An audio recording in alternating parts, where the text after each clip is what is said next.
This is the Monday Morning Quarterback, another original multimedia presentation from NorthJerseySports.com. Brought to you by the Bergen County Education Association. Bergen County Public Schools work because the BCEA works with you.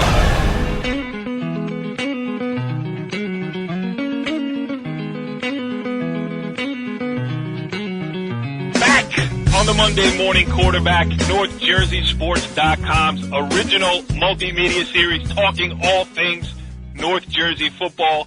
This is Season 1, Episode 5. We'll call this the Tuesday edition of the Monday Morning Quarterback. I am Corey Doviak, being joined by my co-host, Brandon Gregory. Brandon, busy week of football this past weekend. That it was. Very busy. A lot of good games throughout the North Jersey area, and I fortunate enough to get to a couple good ones myself.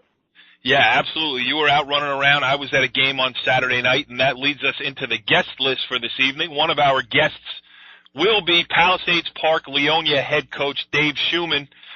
He's leading my dual alma maters to a unbelievable season so far, 6-0 after 6 games, after leading them into the state final for the first time since 1991 last year.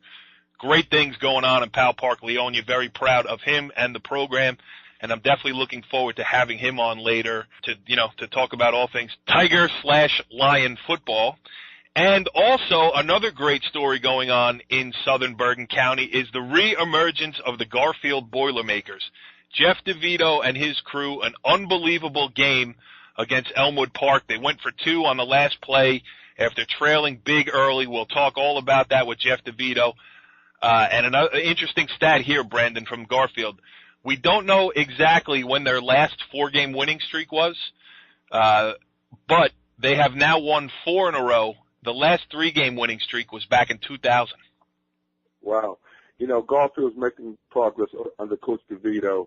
They have a young sophomore quarterback who's doing great things, and we'll see what happens with them this upcoming week.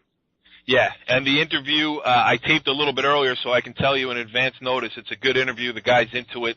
A lot of fun to talk to, and I promised him that I would get down there and cover one of those last 3 games, but I may send you instead. How about that? That sounds fair. I wouldn't mind going back into Boilermaker country. Yeah, good stuff there. So we got a lot to cover tonight. We got sounds of the game. On Friday night, you were at the Wayne Valley Paramus game in Paramus. Very rarely that you see a kicker's duel break out in high school football, but you were there to see it in a 12-10, very important Paramus win. Yeah, Matt Alford did a great job from Paramus.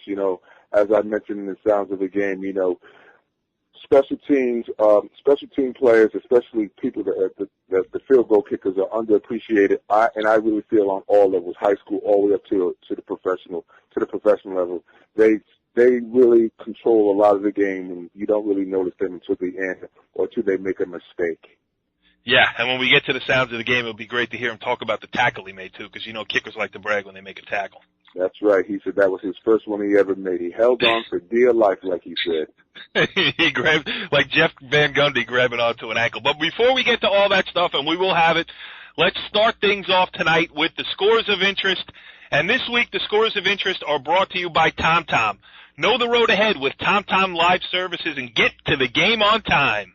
Visit TomTom.com today. All right, Brandon, let's go around North Jersey with some of these scores here. And, I guess we should start in a place where everybody was this past weekend, and that was Don Bosco Prep's 20-13 win over Paramus Catholic. Bosco had been struggling this season.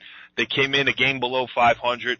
Paramus Catholic has popped up on the radar of national polls all over the place, Division I players all over the place, and Don Bosco kind of drew a line in the sand a little bit, huh? Yeah, Coach Toll did a great job getting his team prepared for Coach Partridge's team this past week. And Bosco came out, they played Ironman football, and as you know, to be the Toll team, you got to be prepared week in and week out, regardless of what the record states where they're at right now, present date and time, Corey. Yeah, and I'm not surprised that Don Bosco Prep won a football game. I mean, that's almost like rooting for Apple stock, but they to do it 20-13 to hold Paramus Catholic to just 13 points in that game, that's pretty impressive. Very much so. It was interesting how it appeared to me that how Bosco was able to take Paramus Catholic out of what they were normally used to doing this year. Paramus Catholic brought out the Wildcat with Jabril, and Bosco did a good job defending it. And during the course of the year, watching Paramus Catholic play, they've used a normal set offense, spread offense, but they went to Jabril, and Toll did a good job containing him. So, he was a big factor early in the game, but like I said, they contained him in the second half, and it's going to be interesting moving forward to see how Paramus Catholic and St. Joe's play this upcoming week, Corey. Yeah, Paramus Catholic in the thick of it now. I mean, they fell back to the pack a little bit at 5-1, okay, so the next game we'll go to, you just mentioned that there was St. Joseph Regional improved to 5-0 with a 56-28 win over St. Peter's Prep in Jersey City to make it even more impressive. And we know how good St. Peter's Prep is, which gives you some indication of how good St. Joseph Regional is. Yeah, St. Joe's has a great team, Tony has a great team. He has a great thing going up there this year. Their offensive line is filled with D1 athletes. The boy Fasadi, who's another great player. And they're doing a good job. With Sherman Austin running the ball, and a big key to the team is also their 3-year quarterback Spencer Akamp. He's doing a great job there also. So they have everything going on full cylinder right now. So that St. Joe's Paramus Catholic matchup is going to be an interesting one moving forward this week, Corey. Absolutely. All right, so back to some of this public school stuff, and we're going to go into it a lot deeper, actually, with Jeff DeVito, the Garfield head coach. But Garfield 49, Elmwood Park 48, as I mentioned in the opening there. And a great story for Garfield. That's why you should stay tuned, take a listen to the Jeff DeVito interview. Another game that was very interesting on the public school side was Mawa improved to 6-0 with a 24-20 win over previously undefeated Westwood, which fell to 5-1. And I anonymously got sent the link to a YouTube video showing me the game-winning touchdown pass. I mean, I don't even know what to search under, but if anybody wants to go on YouTube and look at this crazy play, Mawa's quarterback drops back to pass. He throws one deep down the right side. The Westwood safety comes over, appears to pick off the ball and go to the ground. The ball pops out. At that point, it's laying there on the turf. Everybody thinks it's either an interception or at least an incomplete pass. Instead, it was ruled an interception and a fumble. The ball rolled there free. The Westwood kid picks it up. The Mawa kid picks it up, runs in for the uncontested touchdown, and that was the game-winning touchdown in the game. Officiating mistakes are a part of the game. I'm not going to sit here and rip officials. I mean, that happens. And who knows, without super slow-mo, the guy might have been 100% right. But from the YouTube video that I saw, it certainly looked like at least an interception. Worst-case scenario was an incomplete pass, and that made the difference between one team moving on to 6-0 and one falling to 5-1. It's interesting when you say that, because Marwar beat Inglewood last week in overtime. Now Westwood is playing Inglewood this upcoming week. So, these are going to be tight, closely contested games. And I think regardless of the outcome of the game, even though it's very emotional, it's going to make better football moving forward, Corey. Yeah, you learn from everything. Win, loss, draw. Though John Thompson, the old Georgetown head basketball coach, said there's nothing I could learn off a loss that I couldn't have learned in a win. But coaches are that way. But certainly it should make both teams going better. Here's another one that I just wanted to mention on the public school side. Congratulations to Dumont, improved to 2-4 this season with a 21-20 win over Fort Lee. And it may not sound like much, but it was Dumont's first home win in 4 years. So, things moving in the right direction for the Huskies. Well, it's good to see that Dumont, won their first home game in 4 years. But like any program, I think all the towns go through it is just keeping their kids at home, and potentially there could be some good things brewing in Dumont and keeping a consistent head coach there also. Yeah, and I know one game that you wanted to mention here on the bigger school side was Ridgewood's 53-0 domination of East Orange. Ridgewood improved to 5-0. East Orange fell to 1-4. And I know, the record looks great for Ridgewood, and they're playing great. You saw them earlier this year against Hackensack, but good games have been tough to come by for the Maroons. Yeah, it's interesting. It is great for the fans and the student body that comes to the game. But the interesting thing that you just mentioned Ridgewood, but also Passaic County Tech, they beat Fairlawn 60-0. Those games are not really helpful, in my opinion. It's just my open dialogue towards it, Corey, towards the growth and development of where Ridgewood and Passaic County Tech could potentially go in the Group 5. These kids haven't played a full 4 quarters, and as the season progresses, and in Group 5, when they have to go up against the Montclairs, the North Bergens, and the Union Cities of the world, those kids are going to be better prepared because they have played tougher games. Like, for example, I was looking online. Montclair plays Seton Hall Prep this week. Now, you know that's going to be a good, tough game, and they're going to play for 4 quarters. And, you know, there's detrimental things that come along when you don't get a chance to play 4 quarters of football, especially when it comes to playoff time, Corey. Absolutely. And, you know, it's Chuck Johnson in the fourth quarter or in the second half is more thinking about when he should get his starters out so he's not running up the score rather than trying to, you know, work plays that might work later on down in the playoffs that they can use in a tight game in a tight spot. So, you know, from a coaching standpoint, too, that's a little bit rough to deal with. All right, a couple other ones we'll touch on. We don't have to go too far into depth. DePaul gave Old Japan its first loss of the year, 28-0. No surprise there. We talked to Brian Dunn last week. He knew it was going to be a hard road to hoe against DePaul. It was that, but also I think Old Japan, I think it was 14-0 at the half. They stayed close enough. They didn't get their doors blown off, and they can go back to their public school schedule and make their run for the state playoffs. So that's that there. And another interesting game inside the same league, Pascack Valley improved to 4-2 with a 35-7 win over Wayne Hills. Not surprising that Pascack Valley won a football game, but that they did it by 28 points over Wayne Hills in a game that you figure was a toss-up going into it. Pretty impressive for Craig Nielsen and his PV Indians, who lost a ton of starters from last year's team that went to a state sectional final. And, you know, they're getting better as the season goes along here. Absolutely, and that's really the key. You know, you don't want to be your best in week 1 or 2. You want to start to peak around week 6, 7, and 8. And it appears that Pascack Valley, like you said, under Coach Nielsen, is getting prepared for their traditional deep season run, Corey. Absolutely. Ramapo improved to 6-0 with a 42-7 win over West Milford, which got its first win last week against Northern Highlands. So the Green Raiders keep rolling there. And a game that's close to your heart, Brandon, and a key game, Dwight Morrow beating Ramsey 41-26. You know, Dwight Morrow gets to 4-2 with the win. Ramsey falls to 3-3. That's a big swing game there. Somebody was going to be 2 games over, and the other was going to be 500 when it was all over, and it was Dwight Morrow that got a huge win. Yeah, like I've mentioned, and going to a couple of Inglewood games so far this year, Barry has the team going to the right direction. It's going to be an interesting game with Westwood and Inglewood this week. Westwood with their great receiver, Nolan Borgensen. I think I said his last name right. You know, it appears that Westwood throws the ball to him like 60% of the time. Westwood throws the ball a lot, and it's going to be interesting how Barry and the coaching staff, defensive coordinators and the coaching staff approach him in trying to lock him down, because he's a real big part of the success that Westwood is having. Absolutely. And then we'll mention Powell Park 34, Queen of Peace 27. We'll get into that deeper with head coach Dave Schuman. And Lodi in another game you were at, 42-14 over Glen Rock. Lodi now 6-0 on the season. We had head coach Pat Tirico on last week. The Rams keep rolling, Brandon. Yeah, the Rams are very tough. Like I mentioned last week, their line is phenomenal.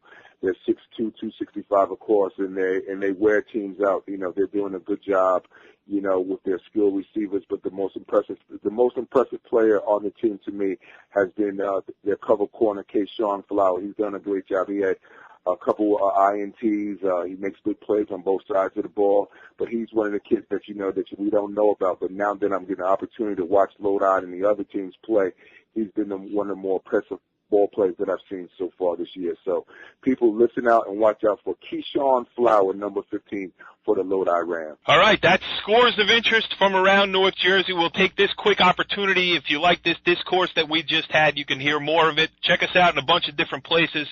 On Twitter, @NJScom. Give us a follow. Facebook, facebook.com/North Jersey Sports. Hit us on YouTube, youtube.com/North Jersey Sports. So that's everything going on here. And let's move on to our first interview of the night as we bring in Garfield head coach Jeff DeVito in an interview I did earlier this evening. Coach, first of all, thanks for joining us here on Monday Morning Quarterback. Thanks for having me. And you've got one of the best stories going here in North Jersey football. I mean, Garfield is a program with an illustrious past, to say the least. When you talk about, you know, everybody knows the Wayne Corbett, the Louis Castillo, the Miles Austin, all that kind of stuff. Some rough times the last couple of years. Next thing you know, you guys are on a 4-game winning streak, and the Garfield Boilermakers are back. Yeah, I mean, we've just doing a great job. The kids have been buying into all the off-season program that we've been, you know, talking about, and we've been talking about trusting and believing in each other and the coaching staff and themselves. And And even though we started 0-2, we really are coming around now. It's really starting to show now. Yeah, and doing a little research with your athletic director over there, Mike Alfonso, I found that the last 3-game winning streak for the program was way back in 2000. You guys are now on a 4-game winning streak. I mean, you start 0-2. Did you always have the belief that, hey, we are going to turn this thing around? We're the kind of team that will turn this thing around? Or when you were 0-2, you're like, what's going on here? No, absolutely. We knew the two first 2 games were going to be tough. There were 2 of the better teams on our schedule. And, we knew that it was going to be tough to start, but if we just stuck to it, we'd be fine. But we also knew we were a young team, and we've got a lot of young players, so that, it's hard to start out early. But if we just stuck to it and the kids believe what we were talking about, we'd be fine. But the other thing that's been great, too, is, we've got a lot of young players who have actually been winning on the junior football program, so they don't get down on themselves too much. They expect to win. And that junior program has really set us up for success. These kids are coming here ready to play high school football, and we're just, polishing these guys up and making them play varsity football at an early age. Well, there is no better example of your kids believing in any circumstance than the 4th game in this 4-game winning streak this past weekend. Crazy one against Elmwood Park. You fall behind 21-0 in the first quarter. You're down 27-7 at the half. Earlier in the third, you're down 33-7. Next thing you know, 49-48. Really the kind of win that can turn fortunes. Because if you can come from behind from 21-0 in the first quarter, really as a team, what can't you do? Well, again, we've been talking about all year, and I keep saying that with the trust and belief, but we've been talking about all year how, no one's going to believe in you guys. We got to believe in ourselves. Our big win this year was against Glen Rock before this game, and that was a game that we hadn't beat them in 22 years since I was a senior in high school. And I think that set the standard here for us having this comeback, against Elmwood Park, because we've done it before. We were down a little bit against Glen Rock and didn't have the ball in the first half and came back to win that game. And same thing here. Like, they're starting to realize that, as long as we keep trusting and believing in each other, everything's going to be all right. And stick with the game plan and, keep grinding and sticking it out, and everything's going to be all right. So it would have been a great story even if you had not gone on to win that game, if you had fallen behind, if you were down by that much and came back to lose 48-47. But just take us through the thought process there. Down by 1 point, fourth quarter, time winding down. You could kick the extra point and tie the game and take your chances in overtime. You went the gambler route, and it paid off in spades, the 2-point conversion to win it for you. Well, just going back before even that, when it was 27-7 at halftime, what we talked about was how this is going to be the greatest comeback in the high school's history if you just believe it, and if you believe we can do it. And now, if we're talking about that and we come all the way back, and I'm not going to go for it for 2, those kids might have hung me right there. So, I didn't really have much choice in that decision. And again, when they took the lead 48-41 with a big play down the sideline, you got to give them credit too. They didn't give up down 41-33 and after being stunned, they didn't give up. They come back and tie the game. They did a great job with a bootleg for a 2-point play. To tie it up 41. They stop us. They get up 48-41, and I told them before we went on the last drive, we're going to win this game. We didn't come back all this way to lose this game now. So again, with all those things being said, there was no way I was going for the tie. We got to come back and win the game. And they believed it. Did you put it up for a vote? Did you say, hey, who wants to go for 2? Or did you just run out there and say, here's the play, boys? There was no vote, but the best part about it was there was no looking at me from anybody. And when we just told them, stay out, we're going for 2, there was nobody looking at the scoreboard or questioning it.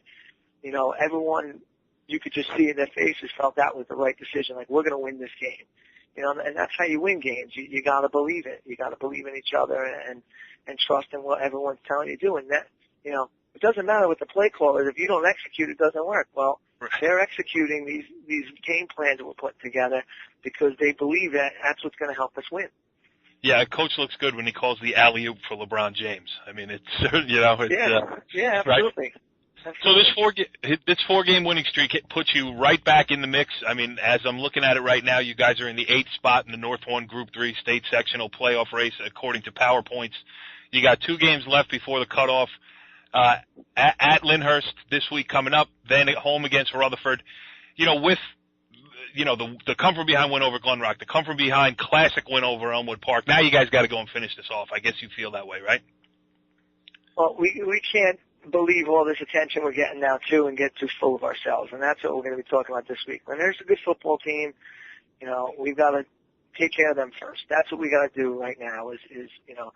I'm just about done finishing with our film session and right now, and we got to do what we've got to do to stop Lyndhurst and win that game first. We can't can't control the PowerPoints. We can't control, what everyone else does, in front of us or behind us.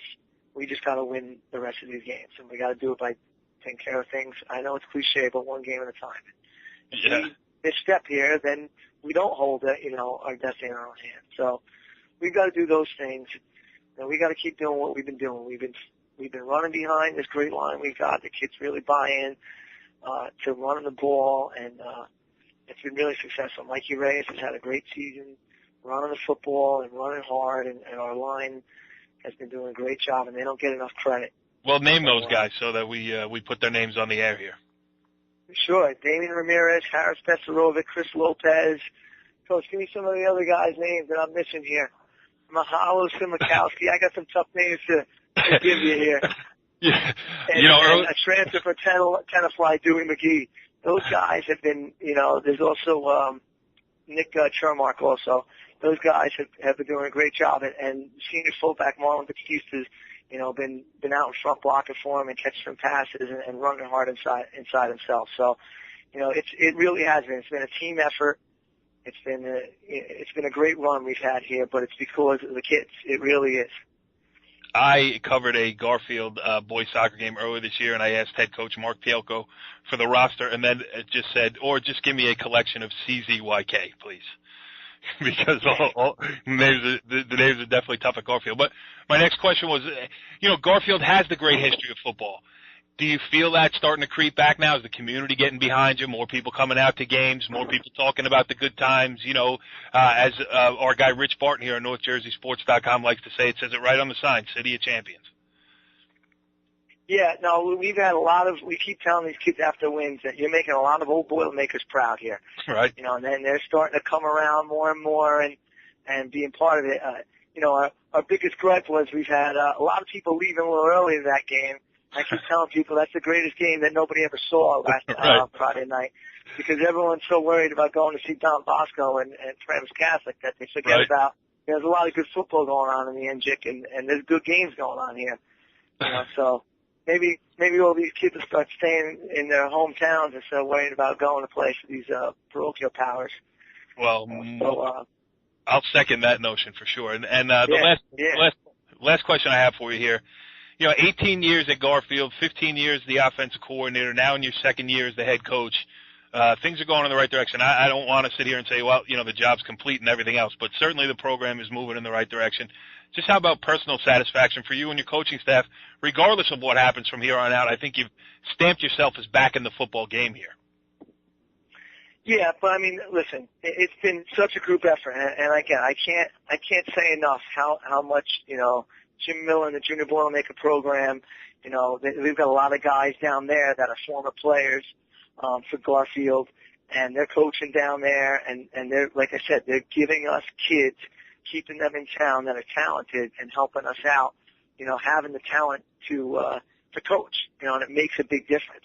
But also, again, the defensive side of the ball, which has been doing a great job there too. It didn't look good, 48 points. My defensive coordinator, Charlie Riggs, is looking at me right now. But we had some nice defensive adjustments the second half, and the kid made a lot of good throws. It's not like we weren't in position. People that saw the game, he was completing passes into good coverage. Quarterback. In the second half, he's a really good quarterback. But we did a good job. Kevin Biron had his 7th interception of the year, and he returned one for a pick 6, and that helped us keep moving. It's every time you turn around, it's a different guy. And it's been great. It's really been great. We got a lot of sophomores and juniors playing, and they're contributing, and it makes a big difference to have a lot of guys to use. And when you're tired and down, that one of those guys steps in and is fresh, and we don't miss a beat. Yeah, well, it's great, and I feel like NorthJerseySports.com should get out and cover one of these last couple games here as you guys move forward, and I might be able to squeak a free hot dog out of Mike Alfonso. What do you think the chances are of that? Absolutely. Listen, you get them down here, we'll get you a Mission hot dog and a soda. Get down here for our last 2 home games against Rutherford and Woodbridge, will you? Yeah, absolutely. Coach Jeff DeVito, the head coach of the Garfield Boilermakers, doing great things there. South Bergen County football is alive and well, and you're doing a great job, and thanks for taking a couple minutes out here to join us on the Monday Morning Quarterback. All right, thank you. Well, Brandon, interesting stuff there with Jeff DeVito, the Garfield head coach. He's got the Boilermakers back up and moving in the right direction. That he does. You know, it's nice to see that Garfield is coming along doing what they're doing right now, Corey. Yeah, and talk about guys moving programs in the right direction here. And as I always say to you when we talk Dwight Morrow football, Powell Park, Leonia, it just so happens that I went to both high schools, and when I was there, we had our splashes of brilliance, like when Jason Miletic led him to a state sectional title in 1991, but not much since then, or at least not before last year. Dave Schuman, the head coach of the Palisades Park, Leonia High School's football teams, joins us here on the Monday Morning Quarterback. Dave, thanks for joining us, and thanks for rescuing my alma maters. It's a pleasure to be on. I'm happy that we're doing good things. You're doing great things. I mean, last year I was at the game when you beat Cranford in the state semifinals to get to MetLife, and then I went to cover you in the state final. I'm standing there on the sideline having to pinch myself a little bit that this, was actually the same program that you took over, one that had to play a JV schedule one year, and really 6-0 this year. A great game against Queen of Peace on Saturday night. You were playing against one of the best players. I don't care what size school you're talking about. The kid Kevin Monmahan from Queen of Peace is one of the best players in the area. Your kids hung in there. They did what they had to do. 34-27, 6-0. Talk about this start. This has been a fantastic start. We've played fantastically for the better part of those first 6 games, and we've just we've done a great job. They worked hard in the off season to get themselves in a position to be where they are now, and we're just taking everything week by week and just trying to keep making progress. How hard? I don't want to dwell too much on the past, even though I have for the past 5 minutes, but just to get this thing chugging along. You know what I mean? It was baby steps, and then last year you take the big leap forward. But when you look back at it now, and I know you got big things in front of you, but when you look back at it now, was this a fun process, or a hair pulling out? What just talk about the steady progress that you have made. Yeah, I mean, I would say that I wrote a lot of different emotions over those years. From when we went JV, when I first took it over, we had 11 seniors on the team. We played varsity, but we had basically all freshmen after that. And then we went JV the next year, and everything was touch and go. I mean, people didn't know if there was going to be a program. But, I was confident if I was given time, and the administrators were great about giving me the time to do that I could build it back up. I just needed some time to get the program sold at what we were trying to do and get some buy-in and be able to change the culture. And it was definitely baby steps. I mean, each year was progress, and we kind of tried to build on each progress and get more kids to come out for the team. And each year we've grown from that facet, and it's really helped the program to where it is now today. But there was many times when I would say, what am I doing? Why am I putting myself through this? Why are the kids putting themselves through this? Right. But, we the next day after I clear my head that night, the next day we just get back to work and keep plugging away. And that's really what it is. Even when you have times that you feel like, you're not sure if you're doing the right thing, when you go and you see the kids coming in there working hard and buying into what you're trying to build, then it makes it all rewarding. And then, I think some of it was the fact that the kids really bought in, that helped my process in getting the program built. And then once it started to click and once they started to believe, now they're starting to win, and they know what they can do. Yeah, and they weren't even satisfied with that win on Saturday. And Brandon, I am going to let you get a word in edgewise here, but not yet. Not with the Powell Park head coach on the Monday morning quarterback here. Like you said, you've had great administrative support, and one of the positives of combining the programs with Leonia is that, I was there Saturday night, saw Ed Bertolini, saw Steve Parada, the Leonia contingent, Joe Cirillo, the superintendent of schools in Palisades Park, right down to your athletic director, John Robleski, who is a mentor of mine. I mean, I've known the guy since I was in 8th grade. I respect the heck out of him. He was the football coach when I was younger there, and he's poured his blood, sweat, and tears into Palisades Park High School as well. And the guy on the sidelines that you got over there, Ron Panacidi, who is a Bergen County treasure that not too many people know. So, like you said, there is a lot of support. Yeah, absolutely. It's a funny story. Like when Ron was one of the first guys I talked to after I interviewed for the job. I was at Riverdale at the time. He just won the state championship, and I was coordinator there. And I came up, I had interviewed, and Ron Panacini came up and showed me the weight room. And he said, I think that with the right person, it could turn around. He said, but you know what? I just want to tell you. He's like, what are you going to do one of the first days of summer practice when you see 7 people in the program show up for summer? And I said, what are you talking about? Because I'd never been anywhere where that was the case. Right. And lo and behold, a week into our summer workouts, I would stroll up there, and 7 kids were up there on the field for practice. I said, wow. I said, this is really definitely going to be a process. But, I mean, Coach Panacini was huge with helping to guide me from where it was into some of the things, the insight of some of the kids and what kind of had to be done. And then we really figured it out, with the other assistants on how to take each step. And it really was a step-by-step process. It really was. There was no shortcut. I mean, coming right down to like coordinating the bus times for practice. People don't realize how difficult it is with a co-op, coordinating the kids, getting kids from one school to the other. You have to push practice time back. We only get to practice about an hour and a half to an hour and 45 minutes because kids have to get on the bus. Right. And so we still have to get lifting and film in there. So we really don't practice more than an hour and a half to an hour and 45 minutes each day of on-the-field actual work. So we really kind of have to be sharp in everything we do. Yeah, and not only 2 school districts, but 3 towns when you throw Edgewater into the mix, too.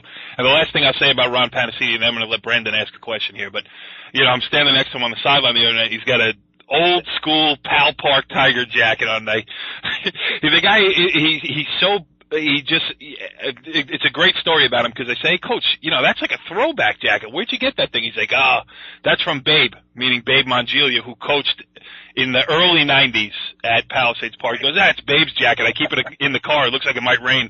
So he's been keeping that jacket in the car for the last 20 years.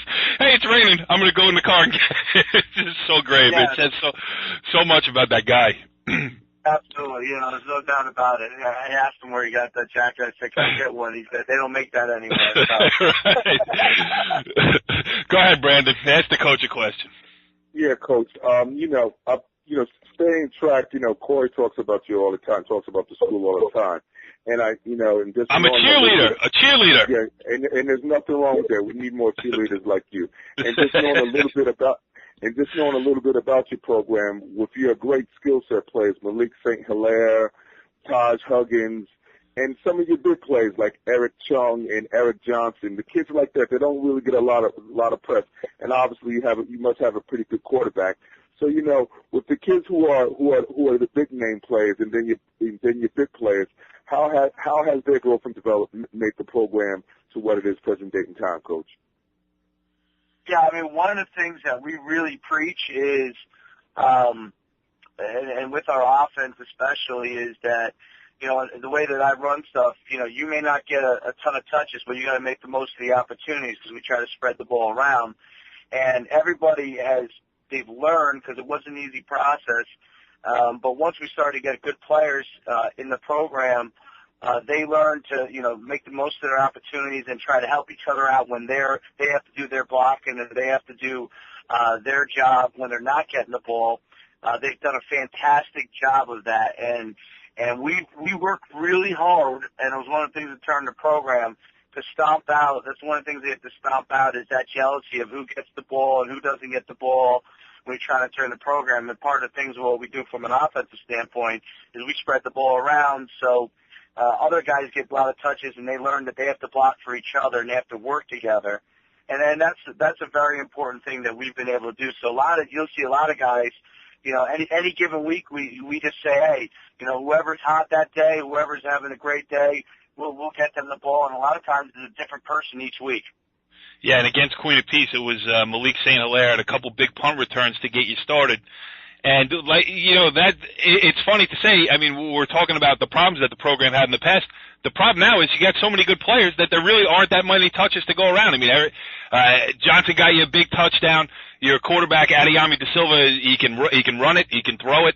A lot of different ways you can go. So it's like, it makes it impossible for a defense. I mean, you could see that Queen of Peace had a problem picking out, hey, who do we try to stop here? Right. We had 5 different guys score touchdowns in that game, and so each guy scored 1 touchdown. I think we've had something like 9 or 10 different guys score this year from an offensive standpoint. So I mean, that's it's one of the things that we use as a source of pride. When we've gone in and guys go, hey, this guy's got X amount of touchdowns. We don't care about that. We care about how many wins we have.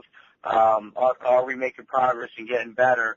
And, heck, if every guy scored 4 or 5 touchdowns, that was a skilled guy, and we're winning every game, that's all we care about. And that's one of the things that we preach. And anytime we see anybody that, is not on board with that, we have a talk with them right away because we don't know where the next touchdown is going to come from and who it is, and I'm giving the ball to the person that's the right person at that time. And before I'll give Brandon another question here too, but just a quick word on Queen of Peace's Kevin Monman. How good is that kid? Oh, he's fantastic. He's much, it's amazing. We watch him on film a lot. I saw him in person, went to watch him in person, and it doesn't do him justice until you're like on the sideline watching him run right by you. The way that he runs the ball, his skill set, his speed, his athleticism. He can run hard if he needs to. He's got great change of direction. He's got fantastic vision. I mean, he's the best back that we've seen this year. He might be the best back, that we'll see all year, including the playoffs. So, he's a fantastic back. And how'd you kick it right down the middle to him there? You got away with it with the block in the back. I saw that thing go down the middle of the field, the punt that could have tied the game because he did return it. I was like, no, what's happening there? But I'm trying to block that one out. So. All right, Brandon, ask him a question. Let's change the subject. Go ahead. Yeah, talking about the kid from Queen of Peace. Here we go, Corey. He's a track guy. I got 2 track guys on the line here. He's a non-public beat 400 intermediate hurdle champ from a couple years ago, so he's a legitimate ball player. No doubt. Just listening to what you're saying, Coach Schuman, it sounds to me, a couple minutes listening to your conversation with Corey and I, that you're a real believer in what I call the 111 philosophy and trying to get everybody to buy into that concept. And how hard was that to get the kids to understand that that's really the most important thing? And with your success, I guess it's becoming easier as time progresses. It's something that we work on every single day. I mean, and I think with kids and coaching kids, it's something that you always have to reinforce because it's just natural for them to, everybody wants to be the star and everybody wants to have the glory. It's a natural thing, and it's something that we work on. That the team is much more important than what your personal glory is. And, any all-league, all-county, any of those kind of accolades come from having a great team. All those kind of spoils come from having a great team. That's when those opportunities come from, and that comes first. And like I said, that was a process. I mean, it definitely took a few years for us to get that ingrained in the culture of the program. But now they understand it, and then they know when they're. The great thing now is that they identify it in others when they're being selfish. So if someone's being selfish, or maybe they're having a bad game, and it happens to anybody, it can happen to any player. They're having self-pity or something like that. The other guys get on them and remind them that what we're trying to do. So I think that's the best thing that I've seen change within the program is that They work with each other to do those kind of things. We always talk about, the coaches might yell at you if you make a mistake or something like that, but it's your job as the players to pick each other up and work with each other and always help each other throughout the course of the game, or correct somebody if there's a mistake. But we're the ones to be there to yell on and ride on. You guys as teammates are there to help each other. Coach, last one before we let you out of here, and again, we thank you for taking what we thought would be a couple of minutes into a lengthy interview here, and we're certainly having a good time with it. But for as great as the 6-0 start has been, the hard work only gets harder from here. If you guys get by North Arlington this week, and Hasbrook Heights handles its business against Waldock, which is certainly no gimme. Waldock is a very good team. Would set up a showdown on November 1st. Hasbrook Heights at Palisades Park, Leonia, for all the marbles in the NJIC Meadowlands division. Talk a little bit about, what you got coming forward and just the approach of, making your kids say, all right, let's take care of business against North Arlington and not looking too far ahead. Yeah, I mean, we've already watched film on North Arlington. We're focused on them first. We can't have that opportunity because North Arlington's in our league, and once we beat North Arlington, do the job there, we can't have that opportunity to play against Hasbrook Heights for a league championship. But it's obviously something that we're excited about. There hasn't been a league championship. I think there's been one total in the program, and that was like 1995 or 96. So at the year they won the state championship, I don't even know if they actually won the league. They did not. They ended up winning the state. So it's definitely something that would be a great accomplishment. We want to have the opportunity to play for that. So we want to take care of business this week and then have that opportunity to play against Hasbrook Heights and, for that opportunity, for the league championship. I mean, it would definitely be exciting. I'm sure it's something that most people want, the game that a lot of people want to see. I certainly want to see it, and if it's two undefeated teams playing on my old stomping grounds, I will certainly be there to see it as well. Dave Schuman, the head coach of the Palisades Park Leonia Tiger Lions, with the funkiest helmets in all of North Jersey. And I mean that as a compliment, I think. But whatever the case, you're doing a great job there. I know the community is behind you, and best of luck going forward, and, keep it rolling. Thank you very much. I appreciate you guys having me on. Lots of fun. All right, Brand, that was interesting stuff there. That's my guy, Dave Schuman, the head coach of the Pal Park Leonia Tiger Lions. Good stuff. 6-0 start to the season, looking good for a league title. That showdown with Hasbrook Heights in 2 weeks might be very interesting. All right, so moving on now. Next segment here on the Monday Morning Quarterback on NorthJerseySports.com is Sounds of the Game. And Sounds of the Game is brought to you by the Recruiting Network on NorthJerseySports.com, our in-house recruiting video service that is helping high school athletes get noticed with dynamic highlight videos. Don't get left behind. Stay playing with the Recruiting Network on NorthJerseySports.com. All right, Brent, so you were there on Friday night in Paramus, 12-10 win over Wayne Valley for the Spartans. A huge win because it keeps Paramus right where it needs to be in the playoff hunt. Yeah, Paramus is coming along. Coach Sabella, I'm good friends with Dan. He does a great job, and he maximizes all his kids at Paramus. Paramus is a well-coached team. They're very much a blue-collar program this year, and he's getting the most out of each kid, like I said, Corey. Did you say Dan Sabella?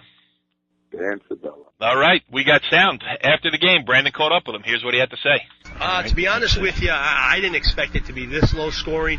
I'm just proud that our defense really gelled and played the best they have. As a staff, we've been waiting for this.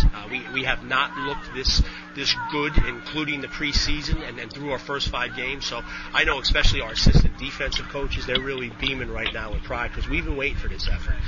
And you know what? Sometimes you got to win ugly, and we won ugly tonight.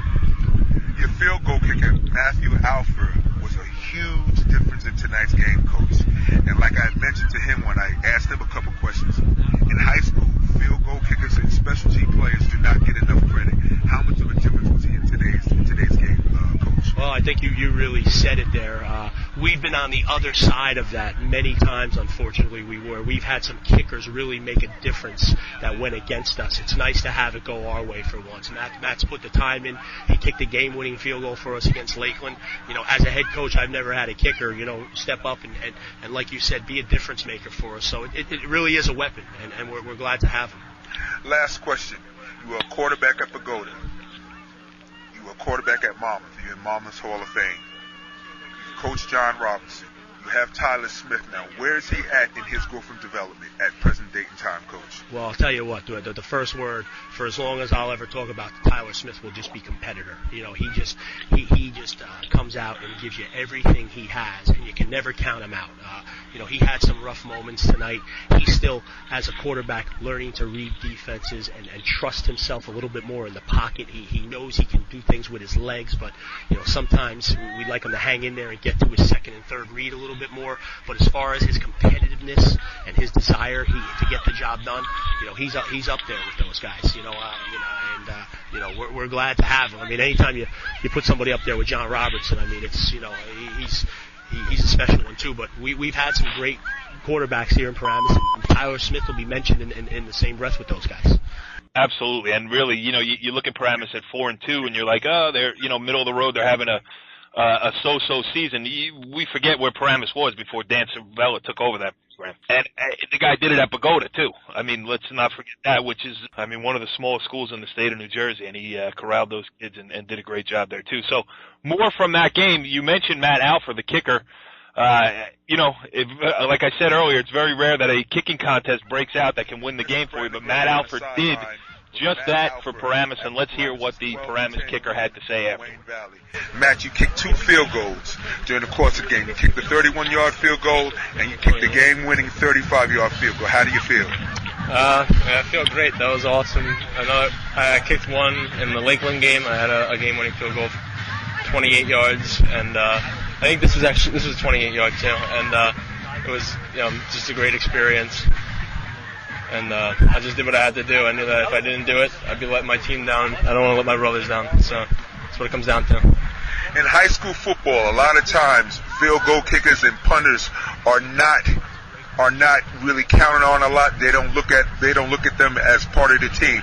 But tonight, you made a huge difference in the win tonight. Your points were the difference in the game.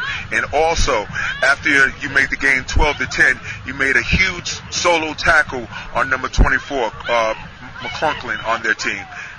Yeah, I'm supposed to run down, you know, like three-quarter speed, just run down, not necessarily like a safety, but I'm not staying back like I used to. I used to run, you know, just 10 yards. But I saw him come through, and then I just looked, and I didn't even think about it. It was, you know, subconscious. I just tackled him, took him down to the ground, and I was holding on for dear life. I don't know how to tackle anything. So that was scary. But I got him. I was holding on to his ankle. And I think it was Stefan Stoyanovich came from over and hit him from behind. So I don't know how to tackle anything. That was scary. Yeah, classic. What a great piece of tape that is too. I mean, when you get a kid being that honest about what's going through his head as a kicker running down the field, and the guy breaks one. So interesting there. You know, the other side of it is that Paramus' defense has been a little bit of a sore point this year so far. Not on Friday night, holding Wayne Valley to just 10 total points, and one of the big guys involved was Derek Dela Cruz, the Spartans' middle linebacker. You caught up with him, and here's what he had to say. It was a tough game tonight. It was a defensive struggle. And how did the coaches prepare you to defend them this week? Well, you know, we've always been looked at like as weak in the running game. So what we try to do is improve our running game improve our defensive running game each week, wrapping up on tackles, swarming to the ball. In your film study against Wayne Valley, their quarterback Billy Crank was a big part of their team. How did you defend him tonight? Well, you know, we watched a lot of film. He's a really good quarterback. I can played really well today. It was hard defending him, but the thing he does, he makes a couple mistakes. He throws the balls up, so we knew that we had to capitalize off of that, and we knew that if we just stuck to it. We played a lot of man, so if we just stuck to our coverage on the man, he would scramble a lot, and we had to depend on the line to make the tackles and not lose contain of him, and pressure and make him throw bad throws, and that's what happened tonight. Yeah, forcing turnovers was huge for Paramus in that game. And Mike Nemo played phenomenal. After his interception, they gave him the ball the very next play, and I think he would go for like a 25-yard gain. So, you know, and he was definitely the game changer this past week when Paramus played Wayne Valley. Corey, let's see what he has to say. You had 3 catches for 48 yards. You had 4 solo tackles. You had 2 carries for 55 yards, and you had one of the biggest plays in the game. You had a big interception. What did you see during the course of that interception? I saw the slot receiver running a slant, a drag, and the quarterback rolled out, and the receiver gained depth, so did the quarterback, and I saw the quarterback look at his receiver, and I just made a play. I just jumped right in front of it.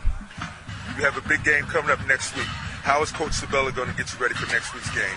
We're going to watch a lot of film every day. When we go to lunch, we watch film. Before we go to bed, watch film, study their strategies on what they do, and hopefully be very prepared. I know coaches are going to prepare for us, and so the players have to do the same. Thank you very much for a couple of minutes of your time, Mike. Thank you. Good stuff there, Brand.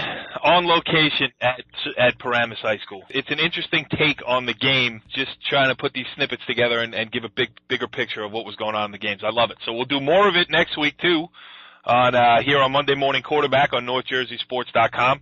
Brand, pretty tight edition tonight of Monday Morning Quarterback. We'll continue to tweak some things.